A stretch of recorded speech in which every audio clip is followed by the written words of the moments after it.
Hello student, आप सभी का स्वागत है सिग्मा कोचिंग क्लासेस के चैनल पर। और आज से हम 10th क्लास की 10वीं क्लास की विज्ञान स्टार्ट करने जा रहे हैं, साइंस की क्लास स्टार्ट करने जा रहे हैं। ठीक है, तो आज से हम चैप्टर 1 अध्याय 1 यानी कि रासायनिक अभिक्रियाएं एवं समीकरण, इसको समझना स्टार्ट करेंगे। ठीक है, 9th के जो बच्चे 10th में आ गए हैं वो साइंस की किताब जरूर खरीद रहे हैं, और साइंस की किताब नहीं तो कम से कम ये केशव वाली जो गाइड है, केशव ज्ञानलोक वाली गाइड, ये खरीद लें। ठीक है, इसमें भी सब आपको मिल जाएगा। तो इससे ही पढ़ेंगे हम। ठीक है, और एक एक क्वेश्चन को, एक एक चैप्टर को हम क्लियर करते चलेंगे, बिल्कुल लाइन बाई लाइन। ठीक, तो स्टूडेंट बिल्कुल स्टार्टिंग से लेके चलते हैं कि भाई चैप्टर जो है रासायनिक अभिक्रिया, इसका मतलब क्या होता है? रासायनिक अभिक्रिया मतलब क्या होता है भाई? देखो, रासायनिक अभिक्रिया, अभिक्रिया मतलब क्या होता है? अभिक्रिया मतलब रिएक्शन, एक तरह से अभिक्रिया समझते हैं। देखो, जैसे मान लो मैंने तुमसे कहा दूध है, और दूध में अगर मैंने तुमसे कहा नींबू मिला दिया, दूध में क्या मिला दिया? नींबू, तो क्या बन जाएगा? वो दही बन जाएगा ना। क्या बन जाएगा? दही बन जाएगा, फट जाएगा। तो अब मुझे एक बार बताओ, दूध में जैसे नींबू डाला तो क्या बन गया? वो दही बन गया, एक तरह से फट गया। यानी कि कुछ ना कुछ तो हुआ, कुछ ना कुछ अभिक्रिया हुई ना, जिससे क्या हो गया? वो दही बन गया।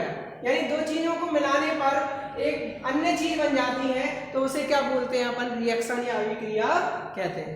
ठीक है, अब इसमें रासायनिक वर्ड है, इसका मतलब क्या है? देखो, सीधी सिंपल सी बात है। अगर मैं तुमसे कहूं कि एक बल्ब है, बल्ब को अगर हम चटकनी दबाएंगे तो जल जाएगा। ठीक है, और चटकनी अगर बंद करेंगे, क्लोज करेंगे तो बुझ जाएगा। ठीक है, यानी कि जो बल्ब जो है वो जल पा रहा है और बुझ भी पा रहा है। ठीक है, तो ये जो अभिक्रिया है वो कौन सी है? भौतिक अभिक्रिया। कौन सी अभिक्रिया होती है? भौतिक। और अगर कोई अभिक्रिया, जैसे कि अगर कोई चीज जैसे दूध है, और दूध अगर नींबू डालेंगे तो दही बन जाएगा, दूध से क्या बन गया? दही बन गया। लेकिन अगर मैं तुमसे कहूं ऐसी कोई सी शक्ति या कोई सी ताकत लाके बता दो कि दही से दोबारा से क्या बन जाए? दूध बन जाए, बन सकता है क्या? ऐसा नहीं बन सकता ना। तो इसी को ही हम क्या कहते हैं? रासायनिक अभिक्रिया कहते हैं। कि भाई एक चीज से दूसरी चीज तो बन जाती है, लेकिन दूसरी चीज से पहली चीज वो वापस नहीं बन सकती। जैसे अगर मैं कहूं पेड़ से अगर पत्तियां गिर गई ना, पेड़ से अगर पत्तियां गिर गई तो वो एक बार गिर गई तो गिरी जाएंगी, दोबारा आप उसको उसमें लगा नहीं सकते, नई पत्तियां आएंगी और उन पत्तियों को नहीं लगा सकते आप। जैसे अगर कोई पेड़ है, उसको काट दिया अपन ने, तो एक बार कट गए तो कट ही गए, उसको आप दोबारा जोड़ नहीं सकते। आप सोचो भैया फेविकॉल से जोड़ दे, फेविक्विक से जोड़ दे, तो ऐसा थोड़ी ना होता भैया, फिर वो बढ़ेगा थोड़ी ना। यानी कि कोई भी पदार्थ एक पदार्थ से दूसरे पदार्थ में बदल जाता है, लेकिन दूसरे पदार्थ से पहले पदार्थ में नहीं बदलता। इसी को हम क्या बोलते हैं? रासायनिक अभिक्रिया कहते हैं। ठीक है, तो सभी को समझ में आ गया होगा कि रासायनिक अभिक्रिया क्या होती है। रासायनिक अभिक्रिया, तो अब हम समझते हैं कि जो रासायनिक अभिक्रियाएं हैं वो हमारे दैनिक जीवन में कितने प्रकार की होती हैं? अनेकों प्रकार की होती हैं। जैसे सुना होगा आपने ऊष्माक्षेपीय अभिक्रिया, जैसे ठंडे होती है ना, ठंडे, तो जैसे अपन नहाते हैं तो नहाते हैं, फिर हाथ धोते हैं तो उसमें से धुआं निकलने लगता है। ठीक है, निकलता है ना धुआं, तो यानी कि एक तरह से वो ऊष्माक्षेपीय अभिक्रिया है, उसमें ऊष्मा निकल रही है, उसमें निकल रही है ना। ठीक है, और जब ठंडों में जब आप आग जला के हम मतलब आज चारों तरफ उसके आग के बैठ के, आग पर बैठ के नहीं, आग के चारों तरफ बैठ जाते हैं और ऐसे ऐसे करते हैं भाई। ठीक है, ऐसा हाथों में क्या आ जाता है? हाथों में कुछ ना कुछ तो आ जाता है ना। तो वो हाथ जैसे आग के पास में करते हैं, हाथ आग के पास में करते हैं, तो हाथों में क्या आ जाता है? ऊष्मा आ जाती है। ठीक है, वो क्या है? ऊष्मा शोषी अभिक्रिया है। तो ऊष्माक्षेपीय अभिक्रिया, ऊष्मा शोषी अभिक्रिया, विस्थापन अभिक्रिया, अनेक अभिक्रियाएं होती हैं। तो इस चैप्टर में उन्हीं अभिक्रियाओं का अध्ययन करेंगे। ठीक है, और भी बहुत महत्वपूर्ण क्वेश्चनों को भी समझेंगे, बहुत इंपॉर्टेंट चैप्टर है ये अपना। ठीक है, तो चलिए समझते हैं। तो स्टूडेंट, ये कुछ अभिक्रियाएं हैं, इस चैप्टर में हम इनको समझेंगे। तो संयोजन अभिक्रिया, वियोजन अभिक्रिया, ऊष्माक्षेपीय अभिक्रिया, ऊष्माशोषी अभिक्रिया, अपचयन, उपचयन, रेडॉक्स अभिक्रिया, विस्थापन अभिक्रिया, द्विविस्थापन, अवक्षेपण। तो इन अभिक्रियाओं को हम इस चैप्टर में समझने वाले हैं। और इन अभिक्रियाओं को समझने से पहले सबसे वेरी मोस्ट एक चीज समझा देता हूँ, उसको ध्यान रखना, ये हर चैप्टर में काम में आएगी वो तो, ठीक है।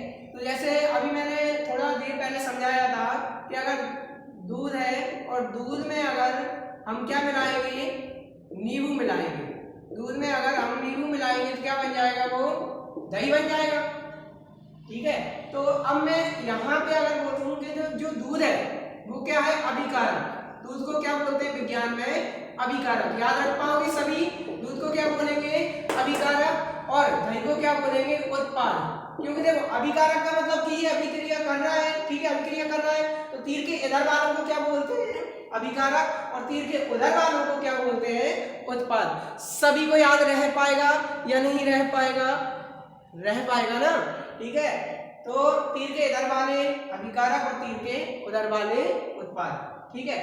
अभी जैसे एक उदाहरण देकर मैं कहूँ कि भैया चाय है, चाय कैसे बनती है, सभी बनाते हैं, ठीक है।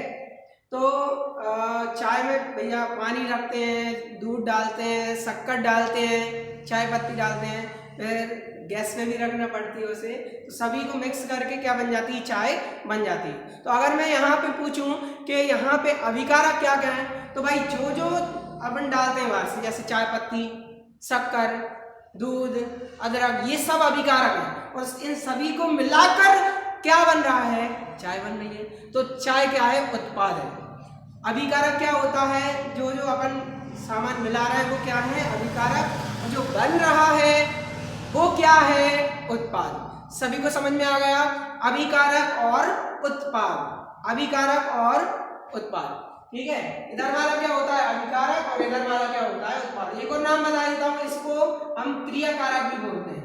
इसको क्या बोलते हैं, क्रियाकारक, और इसको बोलते हैं क्रियाफल, क्रियाफल, क्योंकि फल बन गया है ना, फल पक के तैयार हो गया है ये, ठीक है, क्रियाकारक और क्रियाफल। आगे समझते हैं हम एक एक करके, इन अभिक्रियाओं को हम समझना स्टार्ट करेंगे, ठीक है। सबसे पहले अपन समझते हैं संयोजन अभिक्रिया और वियोजन अभिक्रिया। तो भाई संयोजन का मतलब क्या होता है, जोड़ना। संयोजन मतलब क्या होता है, जोड़ना, ठीक है। जोड़ना मतलब दो चीज जुड़ जाएंगे और एक चीज बनेगी। और वियोजन का मतलब क्या होता है, टूटना। सीधा सिंपल सा अर्थ समझ में आ गया होगा सभी को। भैया संयोजन मतलब क्या होता है, जुड़ना।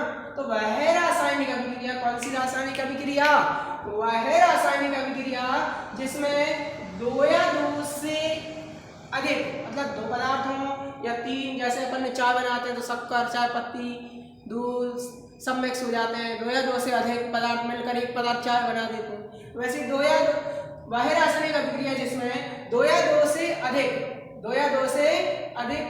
अभिकारक पदार्थ संयुक्त होकर उत्पाद बनाते हैं। संयुक्त होकर क्या बना लेते हैं, उत्पाद बना लेते हैं। इधर वाले को अभिकारक बोलते हैं, उधर वाले को उत्पाद कहते हैं, ठीक है। तो वह रासायनिक अभिक्रिया जिसमें दो या दो से अधिक अभिकारक पदार्थ संयुक्त होकर जुड़कर क्या बनाते हैं, एक उत्पाद बनाते हैं, उन्हें संयोजन अभिक्रिया कहते हैं। सीधा सिंपल से है। उदाहरण क्या है, कार्बन प्लस ऑक्सीजन, कार्बन और ऑक्सीजन क्या बन जाता है, कार्बन डाइऑक्साइड। जैसे हमारे अंदर अपन खाना खाते हैं ना, तो खाने में बहुत सारा कार्बन होता है, जैसे शक्कर होता है। शक्कर का सूत्र क्या होता है, CHO 6 12 11 22, ठीक है। यहाँ पे 12, यहाँ पे 11, यहाँ पे 22, ये हमारी किसका सूत्र है, शक्कर का सूत्र है। तो शक्कर, ये शक्कर, हाँ वही शक्कर जो हम चाय बनाते हैं उसी का सूत्र है ये। तो शक्कर में क्या होता है, कार्बन होता है, तो कार्बन खाते हैं हम, ठीक है। अब जैसे ही हम ऑक्सीजन लेते हैं, यानी नाक से सांस लेते हैं ना, तो जैसे ही सांस लेते हैं तो ऑक्सीजन कार्बन से मिल जाती है। ऑक्सीजन किससे मिल जाती है, कार्बन से मिल जाती है और जलती है। वहां पे जाके वो ऑक्सीजन कार्बन के साथ क्या हो जाती है, जल जाती है, दहन हो जाता है उसका, और क्या बन जाती है, वो कार्बन डाइऑक्साइड बन जाती है। समझ में आ गया, कार्बन प्लस ऑक्सीजन क्या हो जाएगा, कार्बन डाइऑक्साइड। C+O2 CO2 क्या है इसका उदाहरण, C+O2 CO2। सभी को समझ में आ गया होगा। इसके बाद अगला चलते हैं वियोजन अभिक्रिया। अब भाई वियोजन अभिक्रिया सिंपल है, टूटना। वियोजन मतलब टूटना। कि वह रासायनिक अभिक्रिया, कौन सी रासायनिक अभिक्रिया? वह रासायनिक अभिक्रिया जिसमें एक अभिकारक, कितना? एक अभिकारक है और वो दो या दो से अधिक चीजों में टूट जाएगा। जिसमें एक अभिकारक टूटकर दो या दो से अधिक उत्पाद बनाता है। एक अभिकारक टूटकर दो या दो से अधिक उत्पाद बनाता है, उन्हें वियोजन अभिक्रिया कहते हैं। ठीक है, जैसे कि देखो कैल्शियम कार्बोनेट है CaCO3 है, कैल्शियम कार्बोनेट। संगमरमर सभी जानते हैं। संगमरमर मतलब जो घर में जो टाइल्स लगी होती हैं वो संगमरमर के पत्थर की होती हैं। टाइल्स नहीं तो जो पट्टियां लगी होती हैं, अलमारी बनी होती हैं, वो भी संगमरमर के पत्थर की लगी होती है। तो संगमरमर कैल्शियम कार्बोनेट का सूत्र क्या होता है? ये कैल्शियम CaCO3। तो इसको जैसे ही गर्म करते हैं, ये गर्म करने का निशान है, भूल मत जाना, आज बता दिया मैं, जो आप रोज पढ़ा हुआ अब नहीं बताऊंगा। ठीक है, ये गर्म करने का निशान है। तो कैल्शियम कार्बोनेट को जैसे ही गर्म करेंगे तो इसमें से क्या निकल जाएगा? CO2 निकल जाएगा। कार्बन डाइऑक्साइड तो निकलती, कोई भी चीज जलाए कार्बन डाइऑक्साइड निकलेगी। जैसे कि तार जलाते हैं हम, तार होते हैं ना, तांबे का तार या कोई सा भी तार जो जिस पर रबड़ लगी होती है उसको जलाते हैं, या चप्पल जलाते हैं। ठीक है, जलाते होंगे, टायर वगैरह, चप्पल वगैरह ठंडों में सब जलाते हैं। तो जैसे ही उसको जलाते हैं तो कार्बन निकलता है कि नहीं? Carbon dioxide. तो कार्बन डाइऑक्साइड जरूर निकलती है कोई भी चीज जले। ठीक है, तो CO2 निकलेगा। तो यहाँ पे बचेगा क्या? Ca बचा और एक O2 निकला है ना, CO2 निकला है, एक O बचेगा तो CaO कैल्शियम ऑक्साइड यहाँ पे बचेगा। इसे बोलते हैं हम बिना बुझा चूना। बिना बुझा चूना सभी को समझ में आ गया? एक बार और समझ लेते हैं इसको। क्या है इसका उदाहरण? CaCO3 क्या बन जाएगा? CO2 निकल जाएगा, यहाँ से क्या निकल जाएगा? CO2 बचेगा क्या? CaO कैल्शियम ऑक्साइड बचेगा। स्टूडेंट, और अभिक्रियाएं हम अगली वीडियो में समझेंगे। ठीक है, तो लाइन बाय लाइन हर क्वेश्चनों को क्लियर करूंगा। और अगर कोई सा भी क्वेश्चन तुम्हें समझ में नहीं आता है, और एक एक क्वेश्चन को, एक एक चैप्टर को हम क्लियर करते चलेंगे, बिल्कुल लाइन बाय लाइन। ठीक है, तो मिलते हैं अगली वीडियो में।